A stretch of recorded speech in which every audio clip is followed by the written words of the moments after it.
Hey guys, here's a quick video of the part that came out of the press that midrib one left after we got out of the press the second time. I tried cutting the flanges down. You can see that radius that's on the flange. That's because the first time it bent the other direction when the flange hit the bolster. So I tried to straighten it out. And I pressed it the second time and it doesn't change.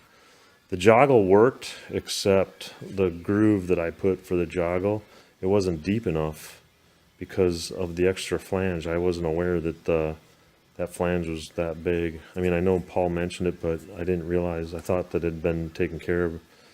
Anyway, so when that slot goes in at the joggle there, it should press fine. It should come out well. The stiffener seems to have come out really good. I'm pretty happy with that. It just puts a nice little bubble in the material. And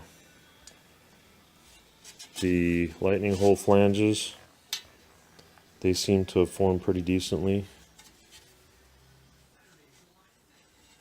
Try to give you an angle here with a good focus so you can kind of try to get an idea of.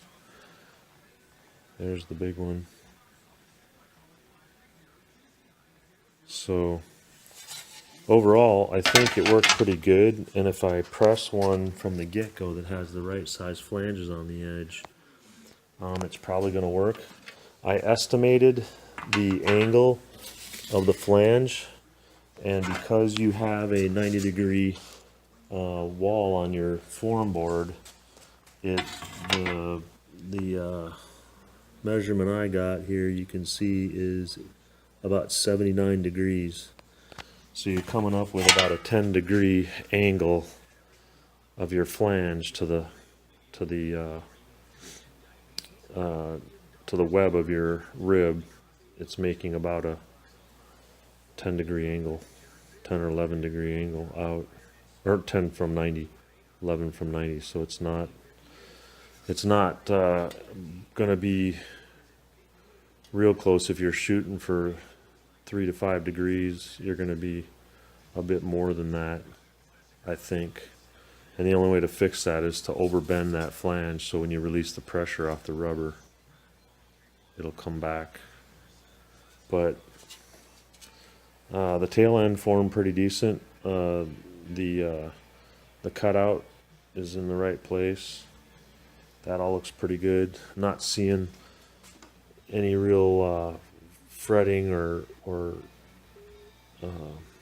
cracks or anything bad on the radius along the edge. It does change the look of the metal a little bit.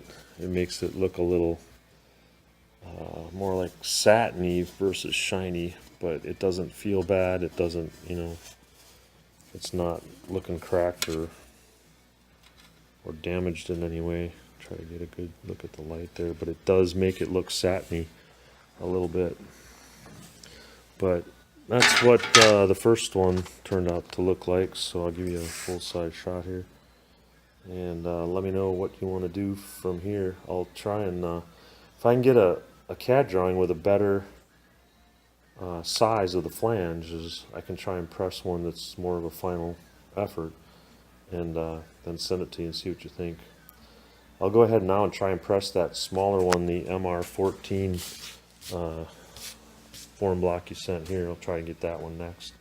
We'll go in and CAD that up and come out and give it a whirl. Cool, more to follow.